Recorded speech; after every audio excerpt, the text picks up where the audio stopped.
Good morning. இன்னைக்கு உங்களுக்கு sweet பண்ணி காமிக்கலாம்.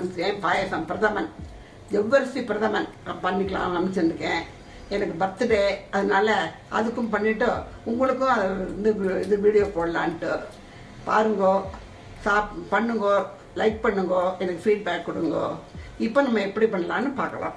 யூஸ்வலாக முந்திரி போடுறோமே, இன்னைக்கு நம்ம பாதாம் போடலாம், பாதாமும் திராட்சையும் போடலான்னு சொல்லிட்டு முதல்ல என்ன பண்ணுங்க, நெய்யில் பாதாம் திராட்சையும் வறுத்துருங்களா. வறுத்து நீங்கள் எடுத்து வச்சுட்டாக்க அந்த மிச்சம் இருக்கிற நெய்லேயே கொஞ்சம் லைட்டாக வாசனை வரா மாதிரி இதை பெரட்டி எடுப்போம் ஜவ்வரிசியை.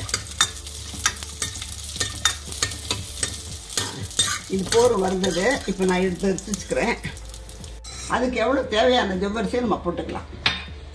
ரொம்ப ஜாஸ்தி போட வேண்டாம், அப்புறம் ரொம்ப திக்காக போயிடும். நல்லா உங்கள் கையால் ஒரு ஜவ்வரிசி போட்டுங்க போதும். ஏன்னா ரொம்ப கட்டியமாக இருந்தால் சாப்பிட முடியாது. இதை அந்த இருக்கிற நெய்யில் இப்போ நம்ம பாதாமும் திராட்சையும் வறுத்து வச்சுட்டோம் இல்லையா, வறுத்து தனியாக எடுத்து வச்சுட்டேன். இப்போ அந்த நெய்யிலேயே ஜவ்வரிசியை போட்டு சும்மா லைட்டாக வாசனை வரணும். ஜவ்வரிசியில் நெய் வாசனை பிடிக்கணும், அவ்வளோதான். வறுத்தா ஒரு டேஸ்ட்டு, சீக்கிரமாக வேகும். இப்போ கொஞ்சம் நல்லா வறுபட்டோன்னு கொஞ்சம் பாலும் கொஞ்சம் ஜலமும் ஊற்றலாம். காமிக்கிறேன் உங்களுக்கு வறுத்தோட்டு.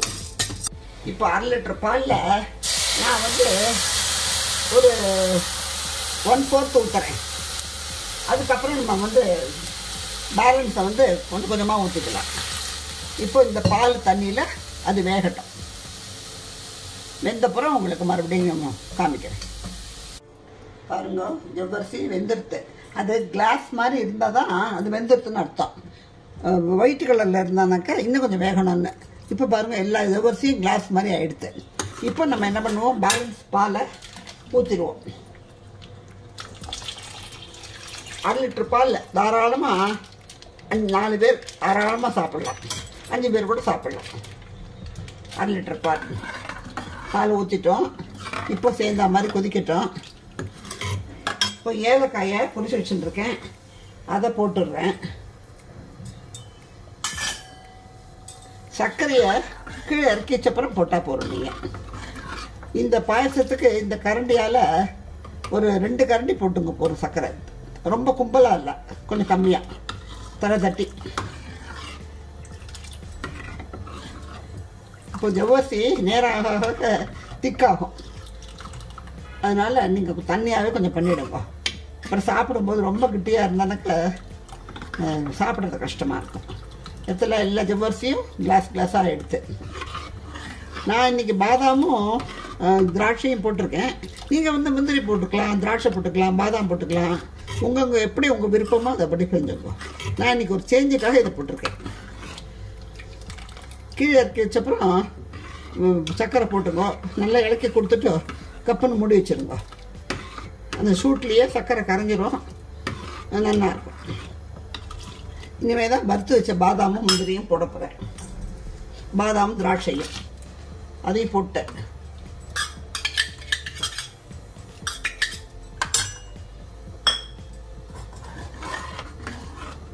நல்லா ஒரு 10 கொதிக்கட்டும். அப்போ தான் சேர்ந்தா மாதிரி வரும். சீக்கிரம் பண்ணிடலாம். ஜவ்வரிசி வேகிற நேரம் தான். அது வெந்துடுச்சுனாக்க டோட்டலாக 1/2 hour கூட ஆகாது உங்களுக்கு.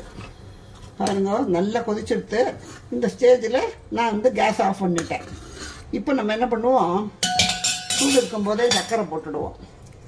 ரொம்ப சர்க்கரை வேண்டானாக்க நீங்கள் 1.5 கூட போட்டுங்க. நான் இன்றைக்கி 1.5 தான் போட போகிறேன். ஏன்னா ரொம்ப சுகர் சாப்பிட முடியாது, ஏன்னா உடம்பு ஒத்துக்க எல்லாருக்கும். அதனால் 1.5 போட்டிருக்கேன். நீங்களும் 1.5 உங்கள் விருப்பப்படி சர்க்கரை போட்டுங்க. சில பேர் நிறைய உண்டுன்னு சர்க்கரை சாப்பிடுவா. திக்கா வாழைக்கு ரொம்ப இனிப்பாக இருக்கணும் அப்படிங்கிற வாழைக்கு 2 போட்டுக்கலாம். இல்லைன்னா நீங்கள் 1.5 போட்டுக்கலாம், 1.25 கூட போட்டுக்கலாம். பாருங்க, சர்க்கரை சூட்லேயே சர்க்கரை கரைஞ்சிரும். அவ்வளோதான், ஃபினிஷ்டு. ஜவ்வரிசி பாயசம் ரெடி. பண்ணுங்க, சாப்பிடுங்க, எனக்கு ஃபீட்பேக் கொடுங்க. நெக்ஸ்ட் ரெசிபியோடு உங்களை நான் மீட் பண்ணுறேன்.